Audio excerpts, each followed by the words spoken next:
It's liftoff. We're underway finally. It's this one took us a couple of starts with storms, interruptions, and internet issues and things like that. But look, people who watch my little chats I have and my little interviewy things, you'll see most of the time that I'm talking to people who are musicians or artists or someone who are often most times on this side of the camera, doing the entertaining side of things. But the reason we do that entertaining is for the priority, which is the people who enjoy what we do and listen to what we do, and our audience, the buyers of what we do, the people who love consuming it, who just appreciate what we do on that side. So I wanted to have a chat to someone about that. From the we call musicians will often call the people in the audience the punters, because it's not a derogatory term. It's just that these are people who come along to have a punt on an artist that often they don't know much about or they don't see, and they're spending their money at the bar and they're taking a punt on the artist that's singing up there.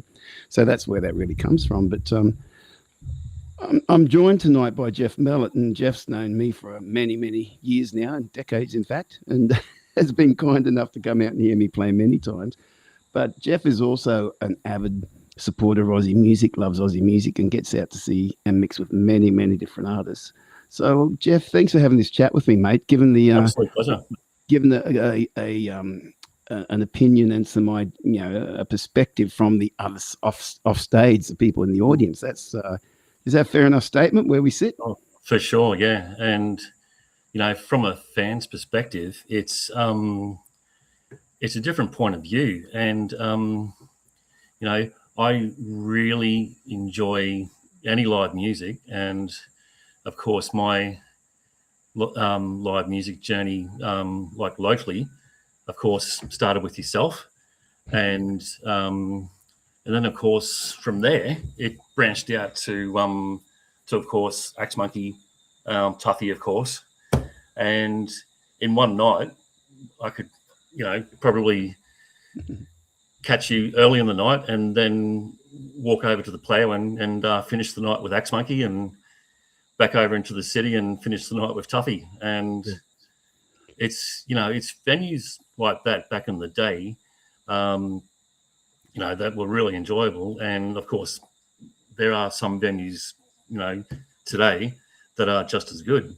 And like the Hamo back in the day is a classic example where, an artist had 3 different areas to set up their gear. Yep. And I just really thought to myself, well, this is great. We can go see some live music in different settings, different surroundings. Although I do remember one of your gigs one night. It was Wednesday night, and it happened to be your birthday, and you did a band show upstairs there, where normally it's Friday, Saturday night doof, and it was a Wednesday night, and to see a band show in the middle of the week in a venue like the Hamo, it just blew my mind. And it's a different world, isn't it, mate? And you think of the Hamo there because you had like that sort of the shuck bar type area, and then you had that the more loungy bar where Dave Love often played in there too, and I played as well. But then you had the club upstairs, and there are lots of venues like that when they'd be employing 3 or 4 different acts in the night.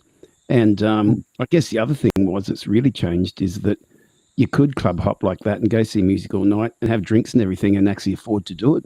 Absolutely. Where the game's changed now, and it's just so much harder for people. And I've covered here on talking to people in the past how things have changed around. When the pokies came in, a lot of venues lost that focus on using entertainment to draw people.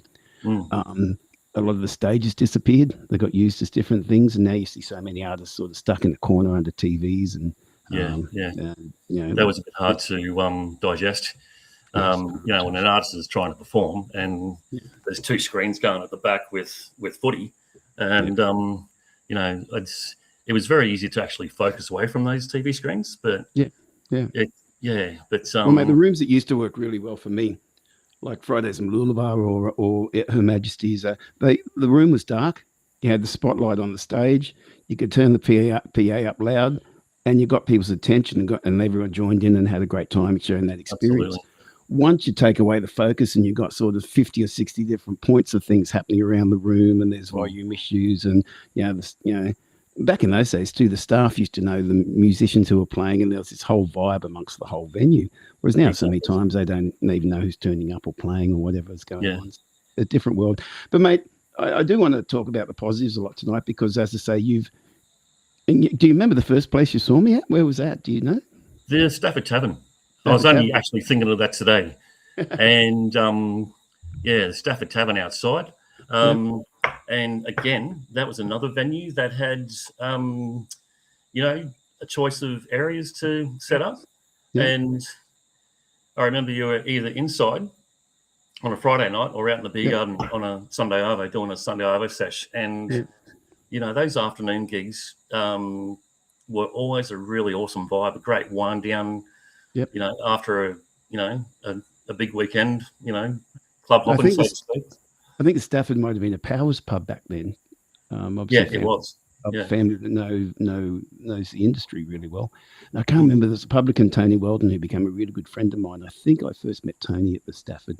And it was kind of my local too, because I grew up at the Grange, which was just next suburb over. And to get to play at the Stafford back in those days was like, hey, nice and handy.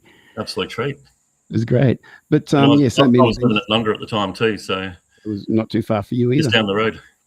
Actually, speaking of Nunda, I'm there on Saturday afternoon, 4 to 7 at the. Have you been to the Village Social? Village Social, yeah. My second cousin, Nik Phiilips, plays there, but he goes under the stage name of Macaulay. Okay. Which is Fijian for Michael. So. Okay, I shall keep an eye out. Macaulay, I should. Hey, quick commercial break. Big shout out to our sponsor for today's episode, which is me, Nik Phiilips. Look, I've got to thank myself so much. I couldn't be doing the show without me. And if you get a chance, check out the sponsor's website, www.nikphilips.com. Check out my music, my videos, my bio, all that stuff, and maybe contact me and book me for a gig. That would be great. But thanks, Nik, for your sponsorship. Back to the show. That's good. That's a good little vibe there. I love it. It's great. Yeah. There's a lot of these, sidewalk bars popping up, and I really enjoy the fact that these particular bars do cater for live music. Yeah, exactly. Especially when you've got full of pokies. They're not full of pokies. They're normally the snack food, that type of thing. And it's about the entertainment, having some beers and having some fun together. And absolutely, and that's what it's all about. Absolutely. Yeah. So I'll be there at that one. But mate, you've, as well as listened to the local guys around here in Brizzy, you've actually become friends and got to know a lot of the touring artists traveling around Australia as well. Absolutely. What would you say? Okay, this would be maybe not a hard question for you, but I'll put you on the spot here. What would you list as maybe your top 5 artists in the big game? Right. Well, let's narrow it down to top 3. Okay. 2 in particular, my main musical influences that encouraged me to pick up a guitar in the first place, Ian Moss, and Diesel, Mark Lazot. Yep. 2 big guns that to this day I still wish I could play like them, but that's not happening. And then, of course, an early, teen musical inspiration, of course, was Jimmy Barnes, and everyone loved Jimmy back in the day, and I'm sure everyone still loves him. Yeah. But the highlight album there that got me out seeing Jimmy was Freight Train Heart, and that's of course how I discovered Diesel. Back then, being Johnny Diesel and the Ejectors, with him, and he was only about 20 at the time, and of course I wanted to go out and see Jimmy. And, word was out that this hotshot guitarist was supporting him and playing in his band as well.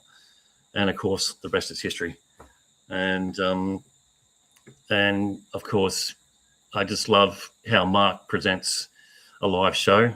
Mm-hmm. Of course, playing in all these different modes. He can either go solo with a band or, I've seen him in a trio mode as well. Yeah. And just... the way he, delivers a live show, it's just very unique. He's a very, unique, guitar player. The way he,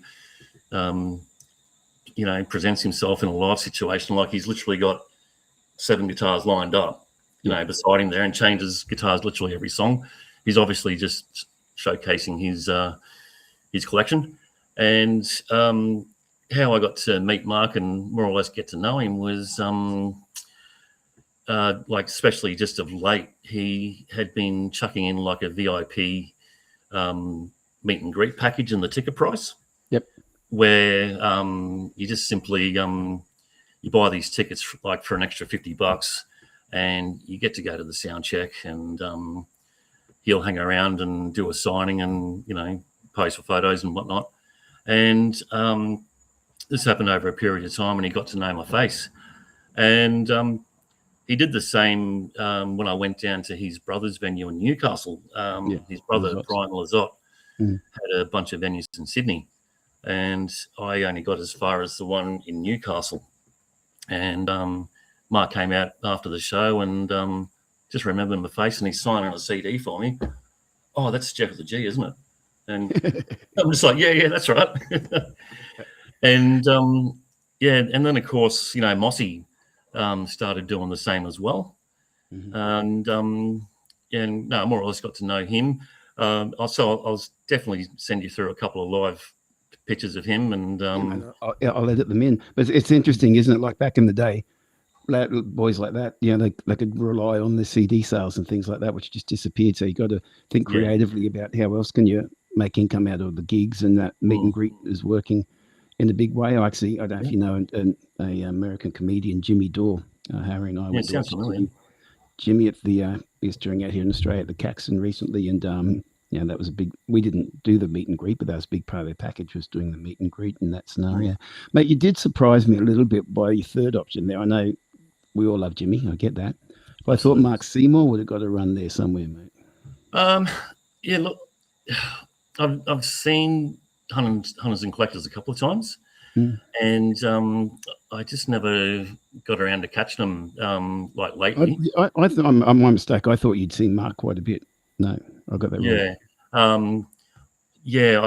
I have seen Hunters a couple of times, and I quite enjoyed their shows, and especially of course with the horn section as well. I always love hearing a live horn section. And I think that conversation when I brought him up, there's another friend of mine, John O'Brien, who, like yourself, goes to watch very similar acts, and I think he's the one who mentioned to me seeing Mark Seymour quite a bit. So I think that conversation's mixed up. So sorry about that. Oh no, that's all good. But I mean, their shows have always been quite unique, and Hunters and Collectors are also a prime example of their set list, which is basically hit after hit. And I remember that song. I've heard that song at Triple M a couple of times, and but I saw them way back in the day at a club in Alex Headland's Stewart's Hotel at the Galaxy nightclub, and that was back in the days when tickets at the club shows were like $20. Yeah, and these days you just got to be prepared to pay over $100. And I've been doing that lately. My wife reintroduced me to the church, which has been an absolute treat. And the last couple of times that we've seen them, their tickets were bang on $100, and they definitely value for the buck. And of course, their set lists are very well constructed as well.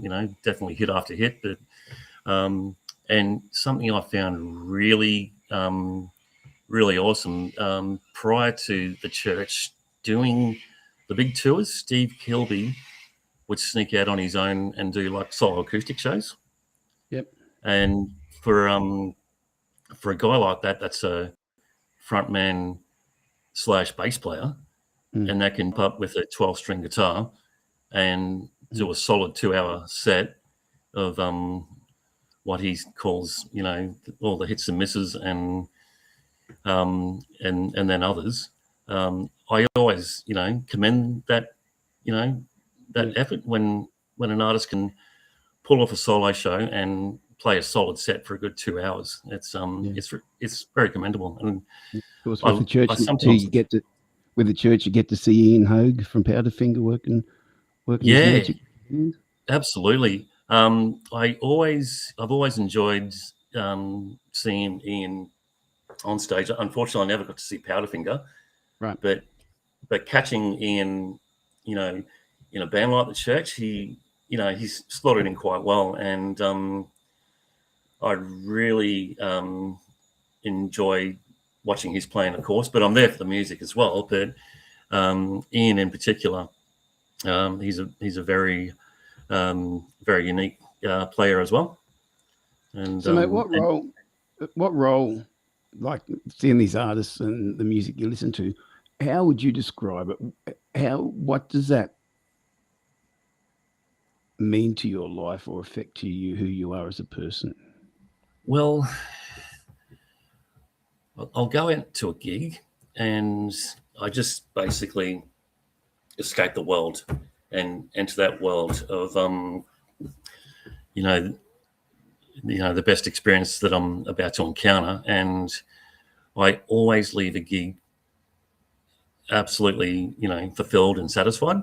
Mm-hmm. And going to a gig, just escaping the everyday life, escaping work, and just going into this whole world that I'm about to be treated to, some really really awesome live music. Mm-hmm.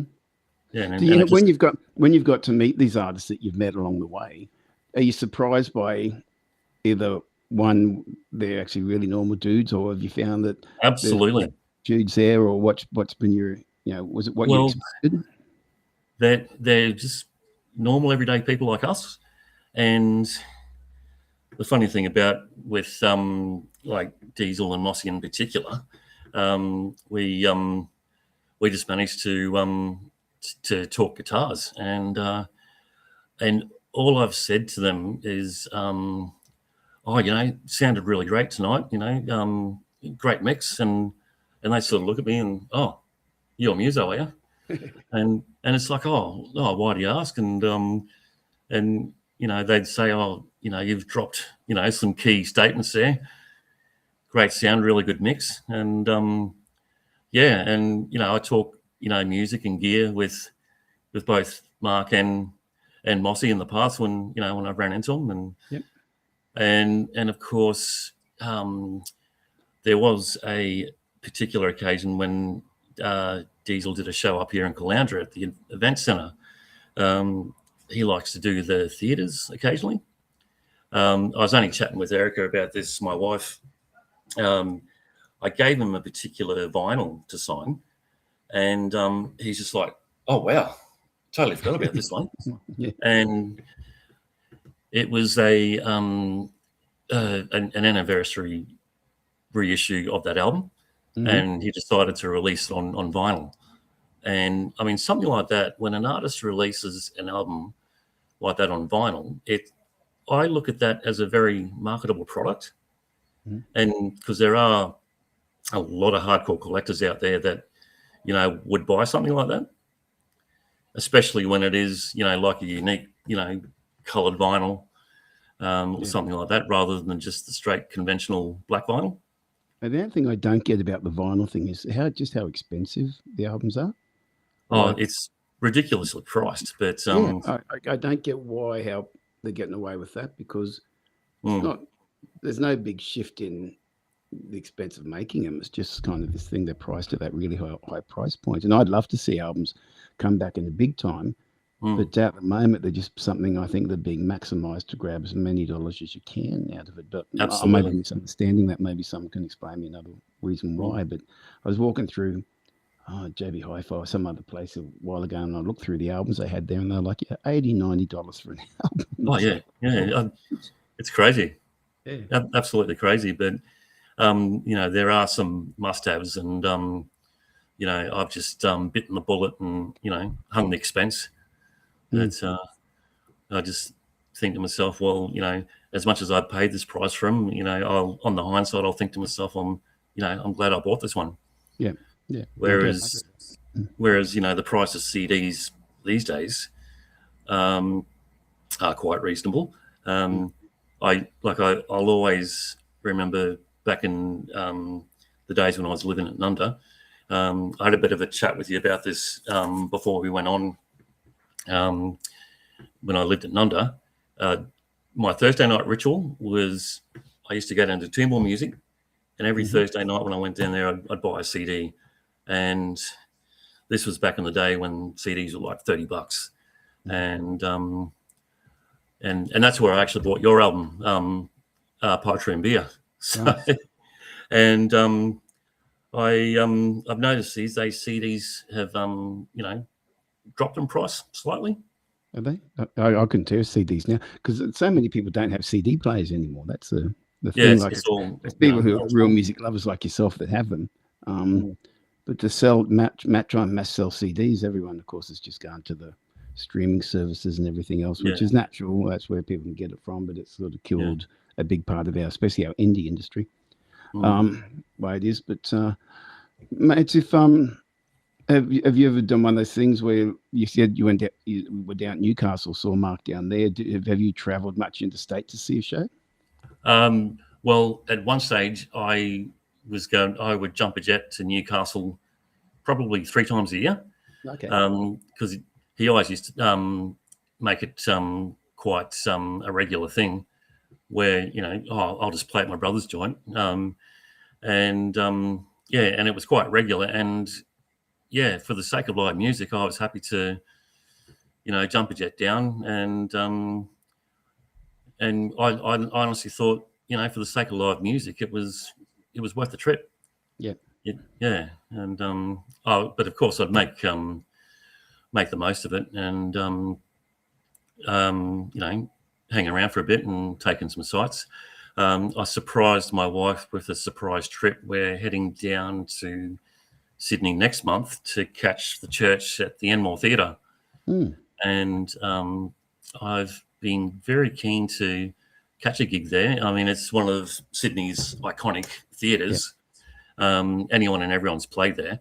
And it's and of course, my wife's told me a lot about that particular venue, and I'm very keen to check it out myself. And we're definitely looking forward to that trip down. So, mate, did you ever catch weddings, parties, anything? No. I did, getting back to Stuart's up there at Alex Headlands, I did see their poster up there occasionally, but I never got around Thomas to is still going around. I had some friends sort of saw Mick recently up at Caloundra, but because over the years, we supported so many acts. I got to support Barnsley at different places, and we had Dragon, Pseudo Echo, whatever. And Wedders were one of my favourite ones to support. They were just so iconically Aussie. And Absolutely. the vibe on stage was like you were just kind of literally invited into a party where dudes were passing around instruments and having fun, and while singing these great songs with amazing lyrics. They were really fun.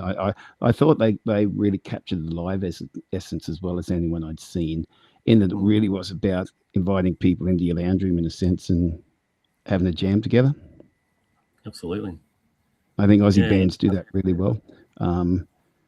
It was funny when I lived in America and people would talk about Australian music, and none of us could ever put our finger on it, but there was something unique about Australian music that they did feel was different. There was something different about it, or sort of kind of cool rawness, but we never really got to describe it properly. And Steve Kilby was one of the guys we spoke about with his songwriting, how it just stuck out so much. Mate, it's a changing game. How often would you get out to see a show these days? Pretty rare. It's I'm actually looking forward to your gigs up at the Royal Mail next month. Thank you. So we'll definitely come down. And another mate of mine in particular that supported Diesel quite a bit over the years, a guy by the name of Asa Broomhall. Oh yeah. He's a very how would you describe him? Very, very John Butler, Jack Johnson, but a very bluesy twist. Yep.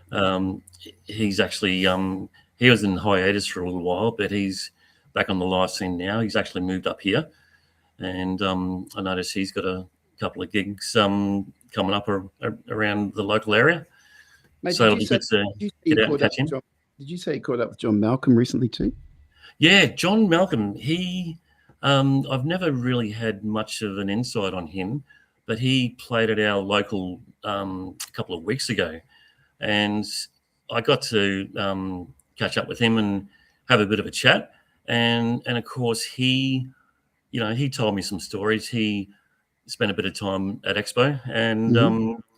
and I really enjoyed and I will say this loosely, his uniqueness, Yeah, and absolutely. he was very versatile um, with his playing, and and he whipped out the old lap steel slide guitar as well, Yeah. and I thought to myself, well, he's really come up with the goods here, and for the first time, I've never seen anyone play slide on a 12-string guitar, Hmm. and John pulled that off to a T.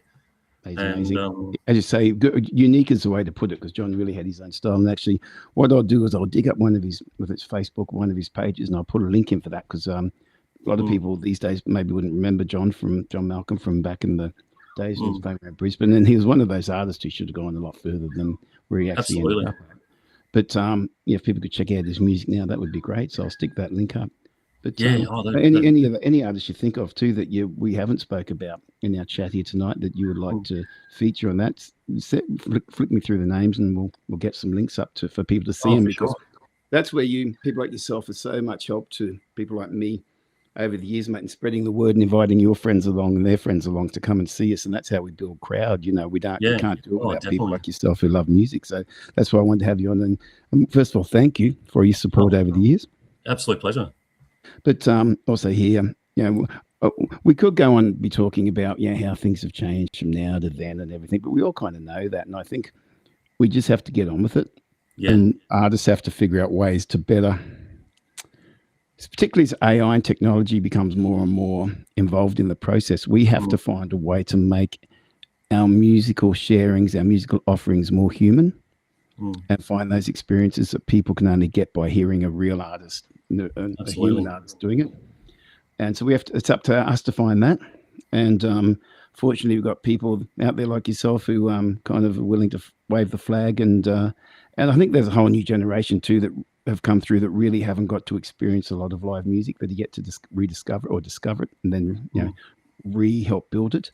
So I'm pretty confident. I'm positive about that as well. I think that can happen. But mm. music's it's the voice of God. Oh, for sure. I totally agree. And actually, I've noticed you had a gig at a rather iconic venue last month, the Mansfield Tavern. Mansfield, yeah, mate. They've done the pub up, but they've also, and I was just playing in the beer garden out there, but they also have opened up again Rock Arena, that same room out Yeah, there. They're and putting bands in and there like that. we noticed that they totally renovated, but that Rock Arena, as it was named back in the day, but they've now renamed it Mansfield Arena. We saw Richard Clapton there a couple of Right, months okay. ago, How was it? and he was in fine form, Mm, and absolute treat.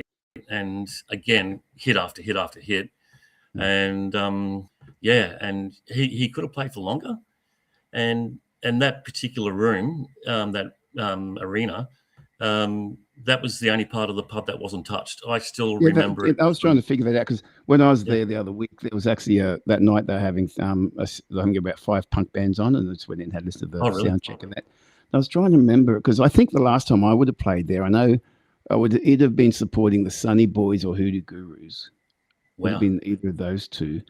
But it was a long time ago, and I thought the room looked the same, but it's like you lose Yeah. perspective over time. You think, um, you know, it's like thinking back as a kid. You have one perspective, you get older, and you see something. It's like either not as big or it's bigger. It's just something's different. And Mm, I thought that was the same. So yeah, so you're confirming that it's the same size room that it was. absolutely. I remember it like it was back in the day, Yeah. and um, like I caught some really awesome shows there. Of course, Jimmy's been there. Hmm. Aussies played there, and I think Rodney Reed deserves an honourable mention. Saw Rodney there.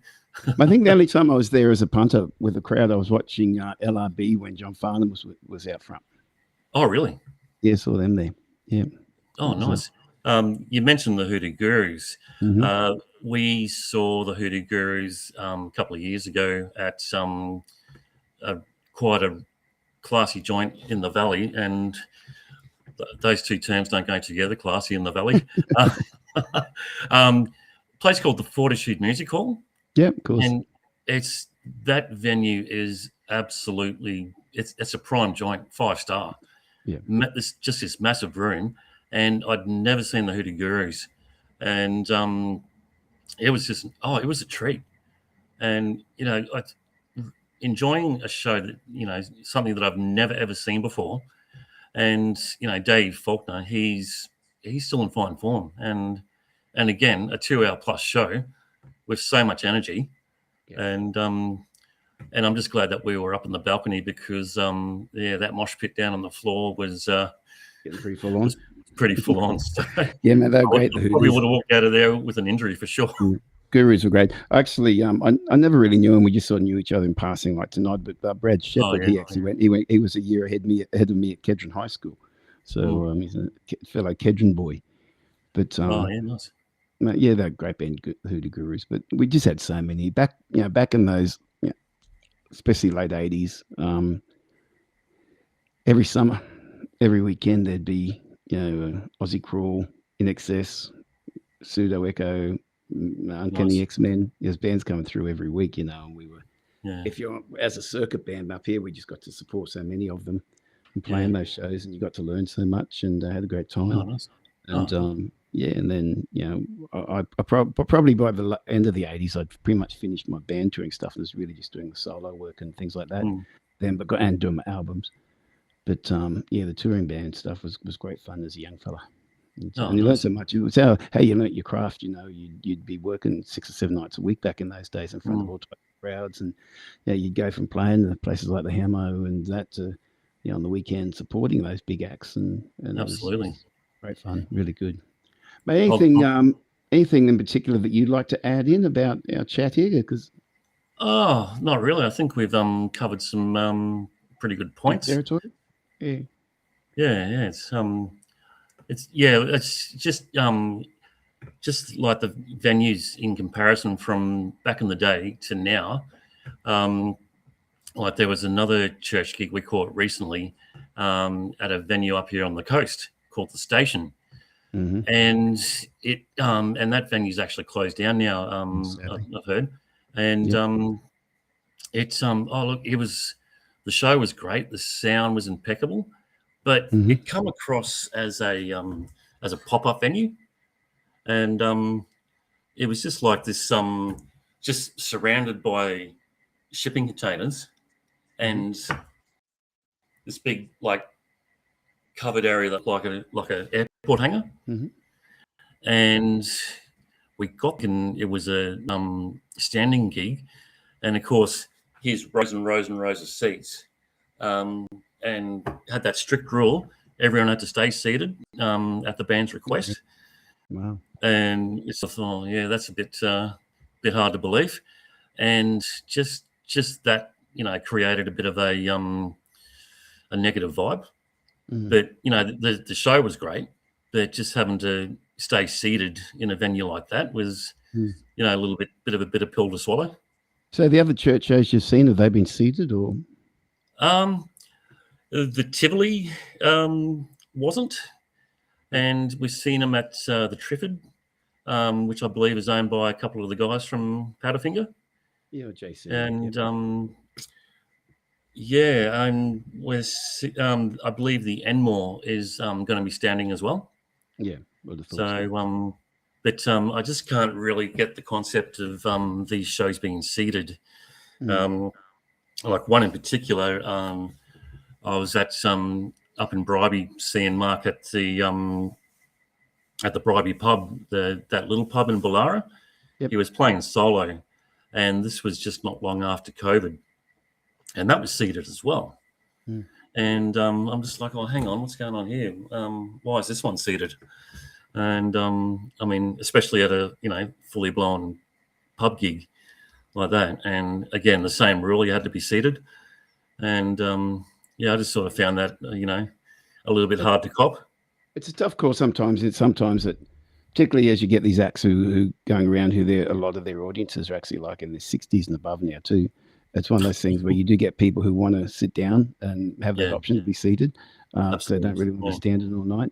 And yeah. you got other people who don't want it. So it is a hard call to make sometimes. You just got to work with Oh, the venue and see absolutely. what works and try and, as a performer, there is something actually nice playing to a crowd that's seated down because you feel like you're actually got people's attention and they're like, Mm, you're kind of lifting your game a little bit. You do feel. yeah, Yeah, the people have a good time obviously standing up and having that vibe is an also very acceptable mm, thing to expect. So it's a bit of a absolutely. juggling act sometime. Yeah. Yeah, But mate, all it's the best with shows you get up and seeing, and I look forward to catching you up there at the Royal Mail Hotel. It's yeah. Can't they've wait. done that pub up really well. But they haven't. It used to be such a great music venue. They sort of haven't really worked out where to put music properly there at the Oh, moment. really? So it is sort of Oh, this bit stuck between tables in the beer garden. But yeah. which is a shame. But it's they've done it up really nicely. But it was such a iconic Mm, music, live rock band show back in the day. So yeah. hopefully they'll Oh, nice. figure that out. Oh, very good. Mate, I'll tell them that when you come along, you're allowed to stand up and do what you want to do. Oh, thanks, man. Appreciate that. I promise I won't cause too much of a ruckus. Oh, mate, you can. Don't worry about that. That doesn't worry me. You were never a ruckus. You were always like loving the music, which I really appreciated. So, And buddy, that's what thank it's you for your all time about. and having this chat. And I'm going to grab some other punters on in the future too, and have a chat about their thoughts of live music. And Excellent. maybe I'll get you on one night. We'll do a bit of a group chat with some people about a particular show or something. Yeah, I'd like that. Yeah, yeah. Awesome. I've got a couple of people in mind I think would work well with that. So, mate, shoot me through some photos of you meeting people, and I'll edit them in. But, Perfect. ladies and gentlemen, it's been great chatting to Mr. Geoff Melit. Thanks, buddy. Take care, mate.